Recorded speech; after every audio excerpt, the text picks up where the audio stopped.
Indo para esse mundo de serviços, quais você classificaria como os principais problemas, né, ou principais dificuldades em levar a filosofia Lean para esse mundo? Né? O que é tão diferente? Eu aposto que muita coisa é igual, você só precisa olhar com outros olhos, mas tem outras coisas que são diferentes também. Né? Então, se puder comentar um pouco mais sobre os principais problemas e dificuldades e diferenças também, acho que seria bem legal. Eu acho que para a gente responder essa pergunta, a gente tem que entender que às vezes quem está escutando tem a visão, quando se ouve a palavra Lean, puramente como ferramenta. Uhum.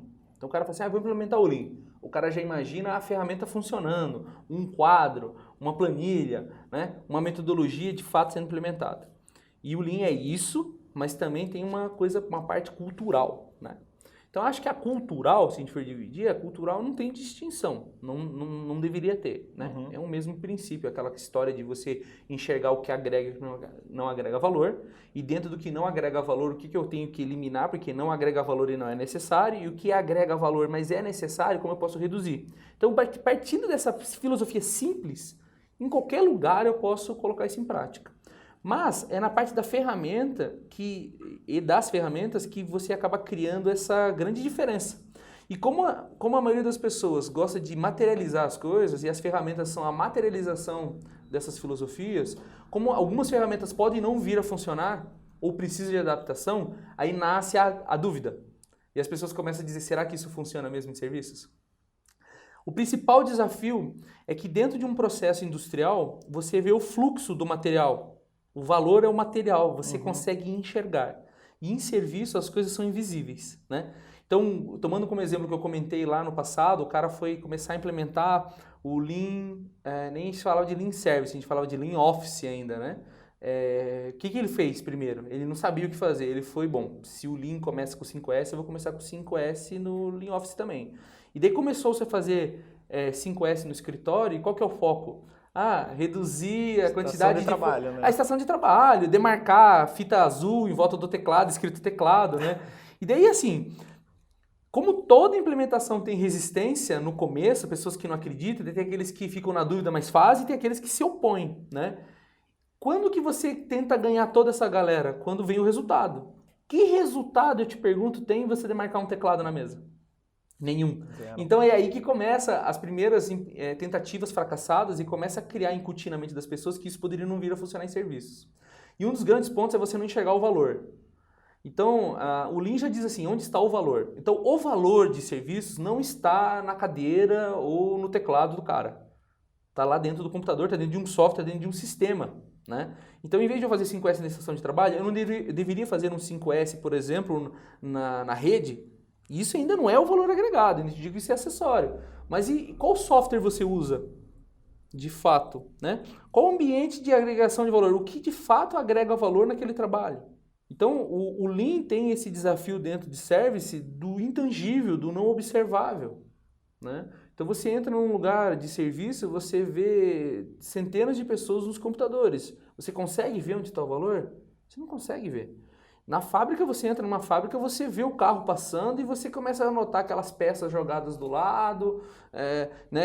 Quando a gente estava no Lean Academy, a gente fez muitos trabalhos com os alunos no hands-on dentro de grandes empresas. Então, por exemplo, você está dentro de uma Volks, você vê a linha de produção. Quando você vê uma célula U do lado fazendo reparos, puxa, é visível, cara, tá ali o desperdício. Sim. Se eu tenho uma célula U, ela está tentando resolver um problema que a linha principal não está conseguindo resolver. Então, por que eu tenho que ficar tendo aquela célula U? Aí a visão simplista é assim, corta a célula U. Daí o que vai acontecer? O defeito vai para o cliente. Né? A gente tem exemplo, por exemplo, a primeira empresa que veio implementar, uma das primeiras, né, implementar TPM no Brasil na década de 80, foi uma empresa de compensados na cidade, no interior do Paraná. Não vou falar o nome, senão eles vão ficar um pouco irritados, né? E eles foram um dos primeiros a buscar a metodologia no Japão, e quando eles vieram para cá, eles não entenderam bem o negócio. Aí o que eles fizeram? Mandaram embora todo o pessoal de manutenção, compraram um monte de caixinhas de ferramenta para os operadores e falaram assim, manutenção autônoma, cada um conserta a sua máquina. Foi 3 meses, a fábrica entrou em colapso. Quebrou tudo. Entendeu? Então assim, se você não enxergar exatamente o que você está fazendo, você vai fazer errado. Então onde que está o valor de fato no negócio? Né? Se existe hoje uma ineficiência, não é cortar ela, é você combater a causa raiz dela. E isso, quando é visível, ainda você comete falhas. Agora imagina num mundo virtual, Num mundo onde as pessoas estão passando aqui com os olhos e não estão enxergando. Você precisa entrar dentro de um sistema, você precisa mapear isso. Aí vem a importância maior ainda das ferramentas dentro do Lean Service. Se você não for fazer um VSM, que no caso a gente pode chamar de MIFA ou Makigami, que são formas de mapeamento de processos de serviços, você não vai enxergar. Você vai passar por cima das coisas, vai achar que aquilo é normal. E como o cérebro humano e a rotina fazem você acreditar que certas rotinas são normais. Enquanto você não estiver observando, então o maior desafio hoje de serviços é o mundo invisível. Você não consegue enxergar. E tem uma notícia assim, terrível para serviços, né? Serviço não agrega valor. O serviço é uma atividade de valor não agregado na cadeia de geração de valor. Não significa que nós que trabalhamos em serviço, a gente não esteja agregando valor para o nosso cliente. Não, a gente agrega valor. Olhando na cadeia de geração de valor, de construção, manufatura, ou de entrega de um serviço, de um produto, o serviço back-office, ele não agrega valor. É atividade incidental, né? Mas ele é necessário. Sim. Né? Logística não agrega valor, mas ele é necessário. É como que você compra um livro e ele vai chegar na sua casa sem logística.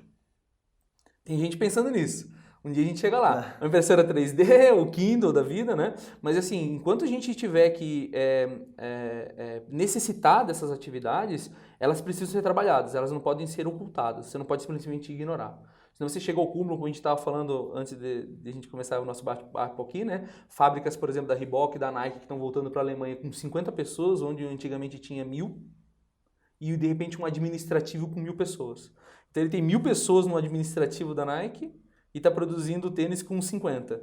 Pera lá, tem uma coisa errada. Sim. Por quê? Porque isso também é outro ponto, né? Como a gente tem se dedicado na manufatura, na coisa física e pouco em serviço. E como volta no papo. Tem pouco livro, tem pouca literatura, tem pouca coisa construída em serviços e a gente ainda vai dar o grande passo ainda histórico nisso aí, com certeza. Tem muito exemplo positivo, tem muita gente que manda muito bem com o tema, mas assim, hoje não existe uma receita do bolo pronta, sabe? A Toyota sempre foi um grande exemplo à fábrica. Puxa, eu fabrico picolé. Vai lá visitar a Toyota que fabrica carro e de lá você sai inspirado para a tua fábrica de picolé ser uma fábrica boa. Agora, e de serviços, né? Você não tem hoje uma Toyota de serviços que a gente possa servir de exemplo para todo mundo. Tá todo mundo construindo sua história, cada um se adaptando da melhor forma. Talvez nem tenha esse cara referência.